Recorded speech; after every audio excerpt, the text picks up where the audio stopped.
Because his team really were awful in that first half, and he had to do something. And the changes that he made, the 3 changes, 3 personnel he brought on, made all the difference. Much more energy, much better spark, and yeah, they get the goal like that. I mean, it was good press and terrible from Garnacho, not keeping the ball, poor pass, and West Ham punished them. Good one-touch football when they win the ball back, and Ings doesn't quite get the connection, but Somerville does, one of his substitutes. So, yeah, it's a big, huge day for Lopetegui. So that was Somerville 1-0, and then finally, Manchester United took one of their chances through Casemiro to level it up. Yeah, and this was when Alvarez is off the field, isn't it? So it probably helped. Good ball by Dalot, headed back into the area. Xerxes, actually, his header was going wide, but it finds Casemiro, divert it into the net, and you almost thought United then will go on and get the winner, but little did we know what would happen. See, Xerxes' header's going wide, isn't it? So Casemiro's there to save him, really. And then, Wrighty, the huge talking point. Yeah. This incident, David Coote does nothing on field. No. And then he's asked by Michael Oliver and VAR to have a look. Yeah, and, you know, I still thought that he was going to probably say, no, I'm going to stick with my decision, because there's 2 of them going for it in there. I don't know, I can't see it, you know what I mean? If I'm a Man United fan, I'm absolutely devastated and gutted about that, you know. If that's given against Arsenal, I'll be screwing. But, like, you know, that's what we're seeing. It's an awful decision, isn't it? Whether you like Manchester United or not. That's a terrible decision. Can't believe it. And why Michael Oliver gets involved in it, I never know. And poor David Coote is in the firing line for it. Yeah, but David Coote can still say, if he shows some courage and say, no, I don't agree with you, Michael Oliver, that I've given the decision on field and that is not an error or a huge error. That, for me, when you've got so many views or angles to look at it, David Coote has got the chance to say, no, I don't agree, I'm not having it, I don't agree with you. This is what the match centre say.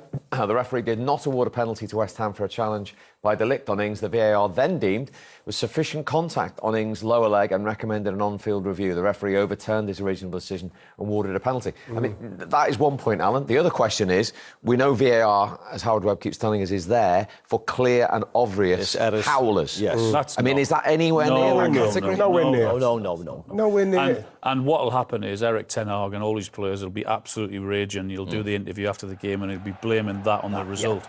But you also have to look at other parts of the game. I mean, he needs to blame his forwards for not taking their 5 or 6 clear-cut chances in the first half. Having said that, it doesn't take anything away from that. That, for me, is an awful decision. It really is. But Al, we know. You know that when you miss chances like that, those are the things that can happen to you. I mean, he's so unlucky, isn't he, the manager?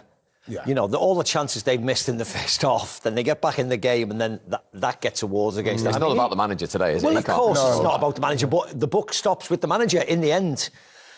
When they put in late victory against Brentford and they come to West Ham and lose, well, it's just a matter of time before this situation changes, isn't it? He's like dead man walking, poor Erik ten Hag, and then he's faced with that.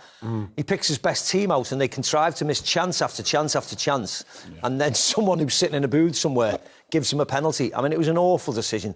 And unfortunately, it'll be less about Lopetegui's team and it'll be all the talk will be about that awful decision. OK, we'll come back to that in the final hour. Alan's Newcastle defeat London Stadium between West Ham and Manchester United. There you go, Manchester United's 14 touches in the opposition box, 8 shots to West Ham's 1, which wasn't on target. But somehow it remains 0-0. And before we look at the list of pretty good chances, have we seen one of the worst misses in the Premier League era from Diogo Dalot? We'll be talking about this in 20 years' time. The bloopers, the huge, embarrassing misses. I mean, he does really well to get in there, but oh my word, he will not be wanting to see that again. It's an absolute sitter. It's a brilliant run and a great pass. I don't know why he's in such a rush to take the shot. He's not let the ball come down low enough. But like again, there's no real excuse. He's done all the work there. Just go to wall. Just put that in. Gets worse every time I see it. Yeah. But you can't miss the whole target here, Steve. You know what? I'd rather Mavropanos stop it for me so you get it on target. I'd rather that than miss the whole target. You can't miss the whole target, defender or not. That was a glaring miss. But, Macca, how on earth haven't Manchester United scored with the opportunities they've had in front of goal? Well, a combination of good goalkeeping, bad finishing. They've had chance after chance after chance. And I mean, you know, that should be in the back of the net. Yes, it bounces off the woodwork, so you can. But they should be leading, shouldn't they? They should be leading. They should be leading really, really comfortably. I mean, West Ham on the other end have been awful, haven't they? Home game against this type of opposition, you'd think they'd be flying around the pitch. They've been really passive, very slow. You know, don't even look as if they're a threat at all going forward. But Manchester United should be well away from this. This should be 3 points in the bag, no problem at all. I tell you what, look at that chance there from Bruno Fernandes. Again, you watch it. We're not talking about half chances here. Yeah. That's the thing. It's not half. These are chances they should be taking. And I don't know what you say when you go in the dressing room now, because these are the chances you're looking around. It's come on, guys, we've got to be finishing these. You know, I mean, what's the manager say about that? Yeah. What can you say? I mean, if they lose this game, it's the manager's fault. I know. Yet, they've had umpteen chances to put this game to bed, haven't they, already? You would think that West Ham cannot be any worse in the second half. They've been dreadful, West Ham. Yeah, just 2 first-half goals all season, Manchester United, joint fewest in the Premier League. Elsewhere, though, there have been goals, one apiece